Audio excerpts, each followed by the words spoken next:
और ऐसा SC ST act जब डायलूट किया था सुप्रीम कोर्ट ने, जो 2 अप्रैल वाला हंगामा लोगों को याद होना चाहिए, तो केंद्र सरकार ने किया था वो काम। बाबा साहब ने किसी जाति की बात कभी नहीं की है, बाबा साहब ने समूह की बात की है, समाज की बात की।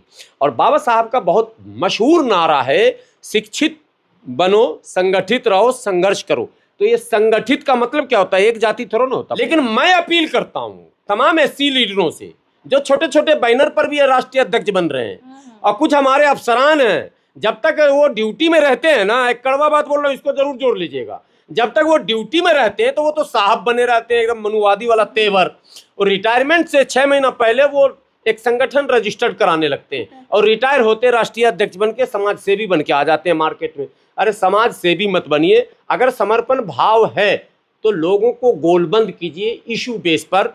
आज आवश्यकता है सत्ता को बहुजनों के हाथ में लाने के लिए संघर्ष करना, ना कि भीख मांगने के लिए। आज हम भीख मांग रहे हैं कटोरा लेकर। मुस्लिम संगठनों का भी वही हाल है, दलित संगठनों, दे दो साहब, ये कर दो साहब, नहीं ऐसा गलत हो गया साहब। अरे भाई, बहुजनों के हाथ में सत्ता होनी चाहिए। हम नमस्कार, आप देख रहे हैं द जनता लाइव। मैं हूं आपके साथ सृष्टि। आज के खास बातचीत में हमारे साथ जुड़ रहे हैं हाफिज गुलाम सरवर, जो यूनाइटेड मुस्लिम मोर्चा की प्रवक्ता भी हैं। बहुत बहुत स्वागत है सर आपका। बहुत शुक्रिया। शुक्रिया। अभी एक जो शब्द आरक्षण है वो हमारे देश में काफ़ी जोर पकड़ा हुआ है, हर जगह इस बात की खासा चर्चा हो रही है, और कई सारे अलग अलग कम्युनिटी के लोग अलग अलग तरीके से इस शब्द को ले रहे हैं। आपके अकॉर्डिंग आरक्षण क्या है देश में? अभी जो सुप्रीम कोर्ट का 1 अगस्त को ऑर्डर पास हुआ, जो सुप्रीम कोर्ट ने आदेश जारी किए, इसको लेके कई मतों में लोग बंट गए हैं। आपका इस बारे में क्या कहना है? देखिए, सबसे पहले 2-3 प्रमुख बातें हैं जो पब्लिक के बीच जानी चाहिए। वो न सरकार पहुंचाती है, न राजनेता पहुंचा पाते हैं। पहली बात कि आरक्षण है क्या? आरक्षण एक ऐसी व्यवस्था है जो समाज में पिछले पायदान पर खड़े लोगों को जबरन खींचकर, यानी अगर वो अयोग्य भी हैं तो भी उन्हें खींचकर इतने दूर तक लाना है कि वो मुख्य धारा से जुड़ जाएं। एक ये सिंपल सा मैं इसकी परिभाषा कह रहा हूँ। और आरक्षण की व्यवस्था जब की गई थी संविधान में, तब यही तय किया गया था कि 3 तरह के आरक्षण यहाँ होंगे। एक पिछड़ों के नाम पर, जिसे OBC आप कहते हैं, एक दलितों के नाम पर, जिसे SC आप कहते हैं, और एक आदिवासियों के लिए जिसको ST कहते हैं, यानी अनुसूचित जाति, अनुसूचित जनजाति और पिछड़ा वर्ग। तो OBC, SC और ST का रिजर्वेशन तय कैसे किया गया, ये सवाल आज के लीडरों से हमारा। किस आधार पर किया गया था? आधार था उनका सामाजिक, आर्थिक, राजनीतिक और शैक्षणिक दृष्टिकोण से पीछे होना।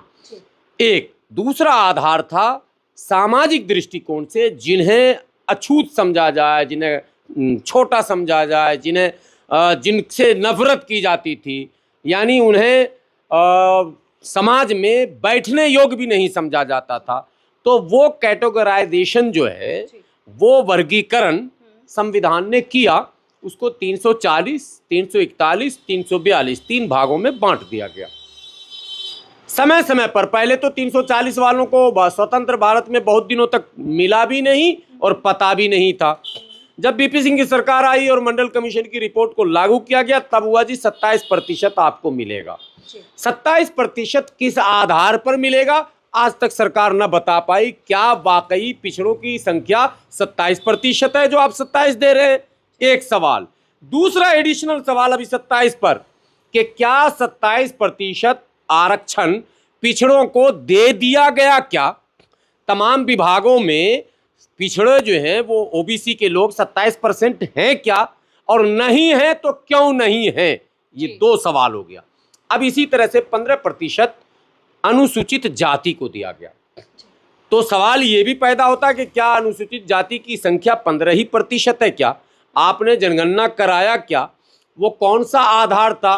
क्या 1919 वाला जो जनसंख्या था उसको ही आपने एवरेज में निकाल कर ये तय कर दिया क्या?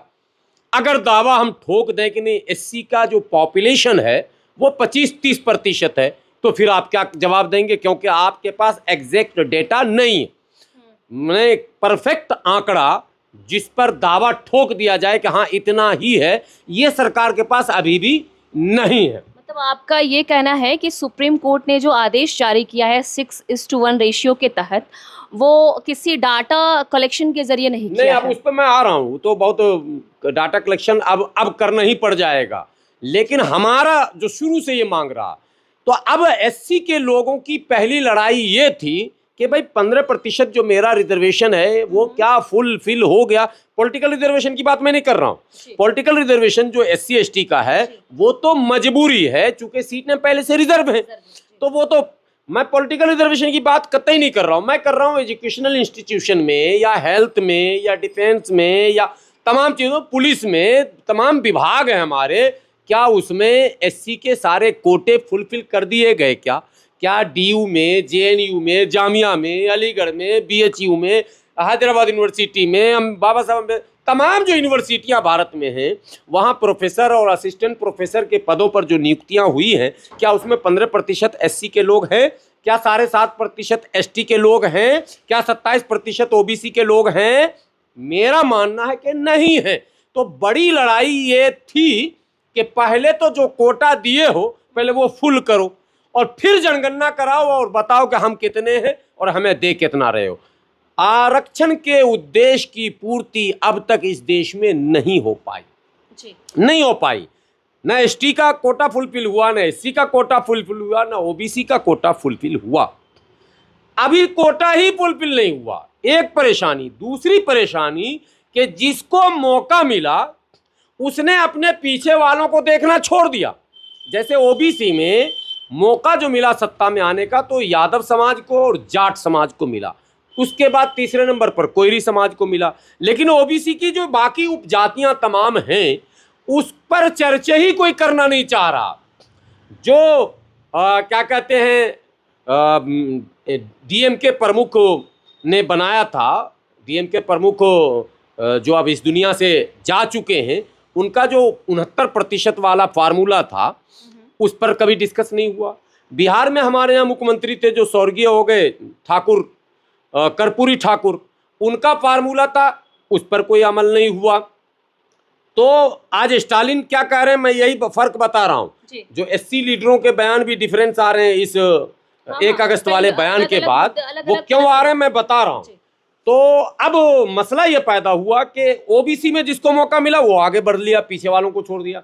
एससी में उत्तर प्रदेश में स्पेशली जाटव समाज को मौका मिला मतलब ऐसा नहीं कि कोई लाके हाथ में दे दिया। जाटव समाज ने पहले संघर्ष किया, एजुकेशन उसके पास पहले आया, लाभ पहले मिला, पॉलिटिकली वो पहले अवेयर हुआ, लाभ पहले लिया। लेकिन उस समाज को बाबा साहब ने किसी जाति की बात कभी नहीं की है, बाबा साहब ने समूह की बात की है, समाज की बात की। और बाबा साहब का बहुत मशहूर नारा है, शिक्षित बनो, संगठित रहो, संघर्ष करो। तो ये संगठित का मतलब क्या होता है? एक जाति थोड़ा ना होता, पूरे समाज को संगठित करना, फिर ऑर्गेनाइज करना। वो काम लोगों ने नहीं किया। बिहार के संदर्भ में मैं देख रहा हूं कि ओबीसी में कोई कुर्मी और यादव को मिला, वो आगे बढ़ गए, पीछे छोड़ दिया। एससी में वहां पासवान समाज को मिला, वहां चमार को, डोम को, मुसहर को पीछे छोड़ दिया, देखा ही नहीं। बिहार से एक सवाल मैं पूछूंगी सर आपसे, वहाँ चिराग पासवान है हमारे, वो विरोध कर रहे हैं, वो विरोध कर रहे हैं इसका। और जीतन राम मांझी सपोर्ट कर रहे हैं। क्यों कर रहे हैं मैं यही बताना चाह रहा हूँ। बिल्कुल, ये कैटेगराइजेशन आखिर क्यों हो रहा है ये जानना बहुत जरूरी है। एससी लीडरों में ही दो राय क्यों आई खुलकर?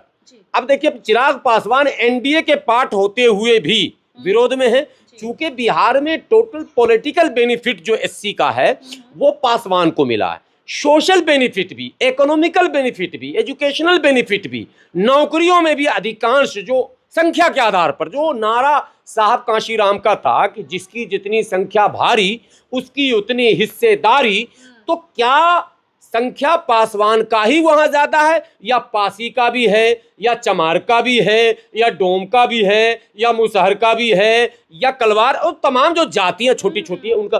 तो जिसकी संख्या, आप एक आदमी चढ़ गए और वो सब पर हावी हो गए, अपने लोगों को वहां सेट कर दिया, वहां सेट कर दिया, वहां सेट कर दिया। आप ऑर्गेनाइज नहीं कर सके, समाज को समूह नहीं बना पाए। तो वहां मांझी जी इसलिए विरोध कर रहे हैं कि मांझी जी जिस जाति के हैं वो आज भी चूहा खाने को विवश है, आज भी वो सरकारी जमीनों पर ही मकान बनाए हुआ है, जिसे हम गैर मजरुआ कहते हैं सरकारी जमीन को, यहाँ ग्राम सभा कहते हैं, ग्राम सभा की जमीन।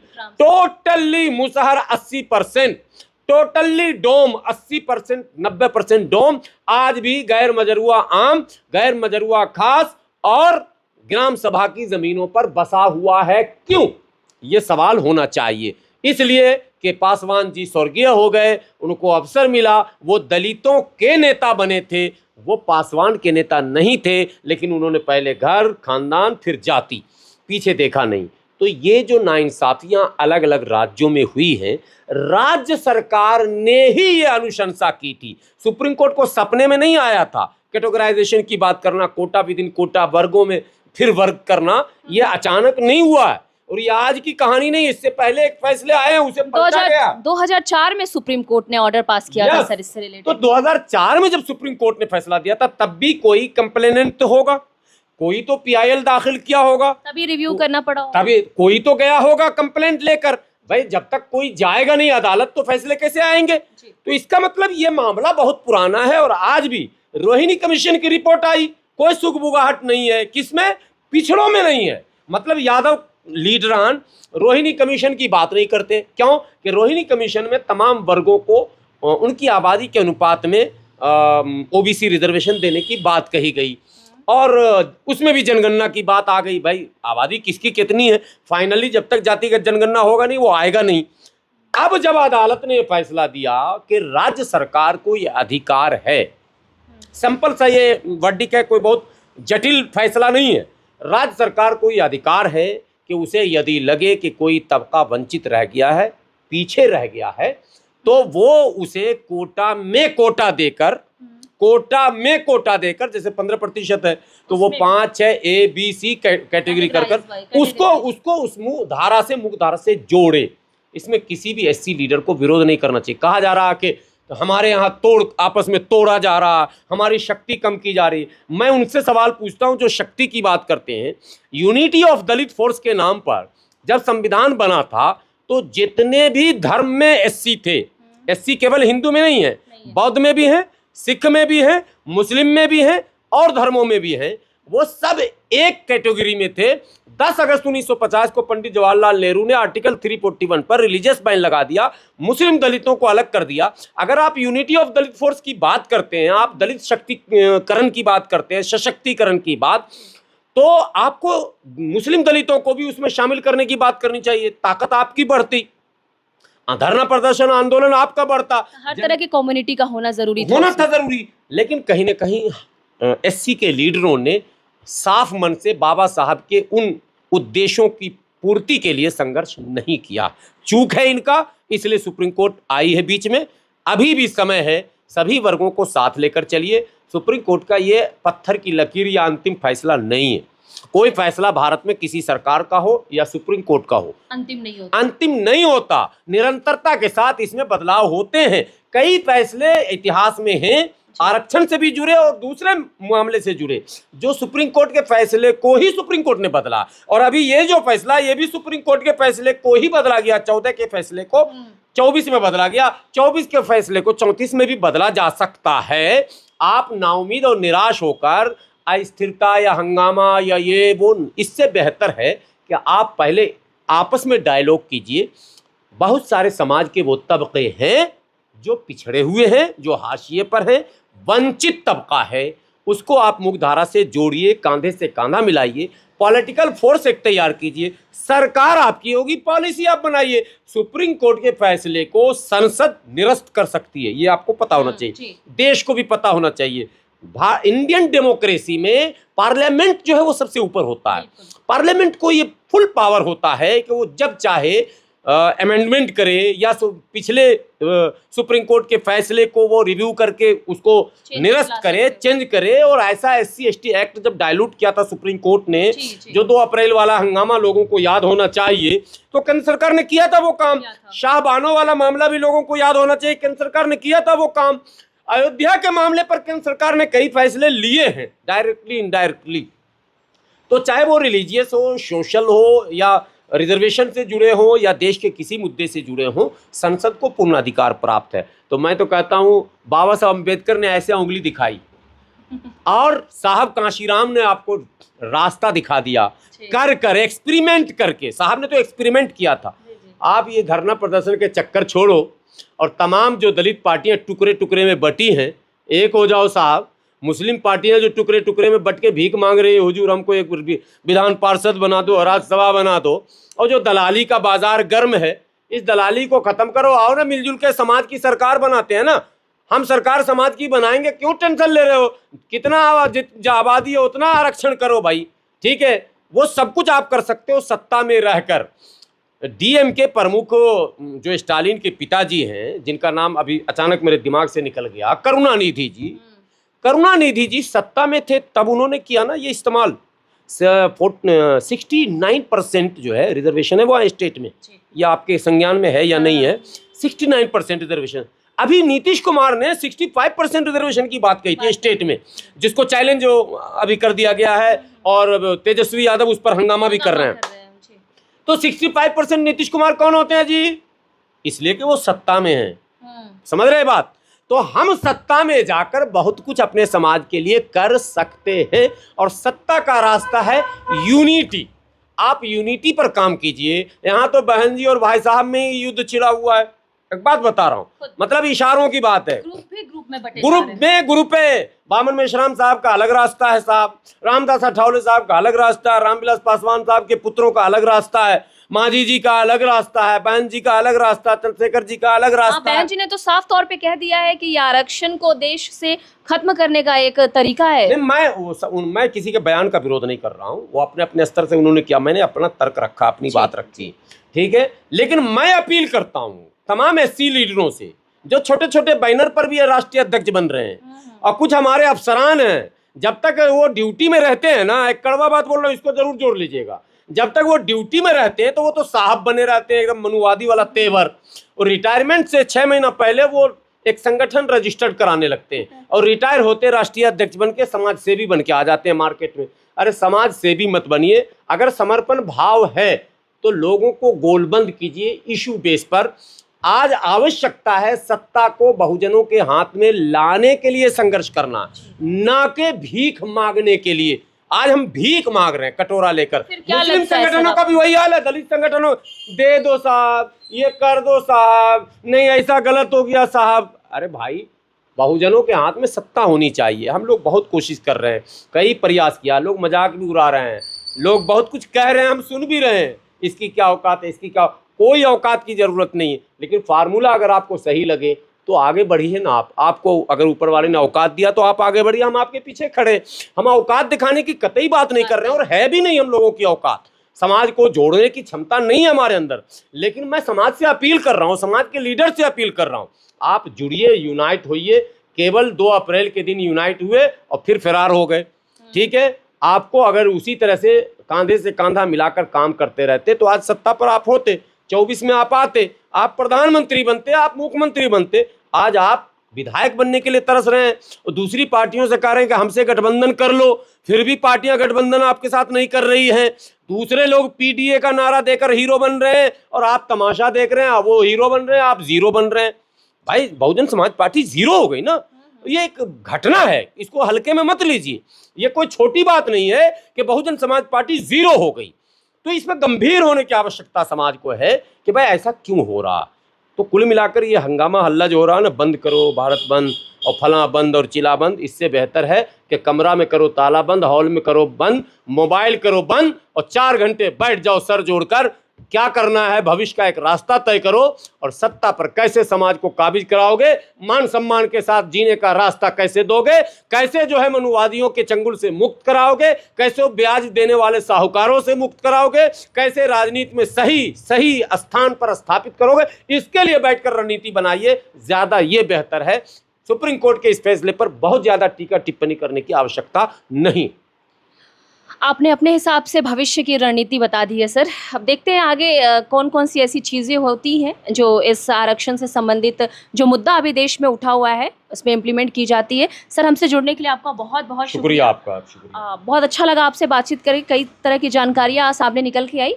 ऐसी खबरों के लिए आप हमारे साथ बने रहे जनता लाइव में।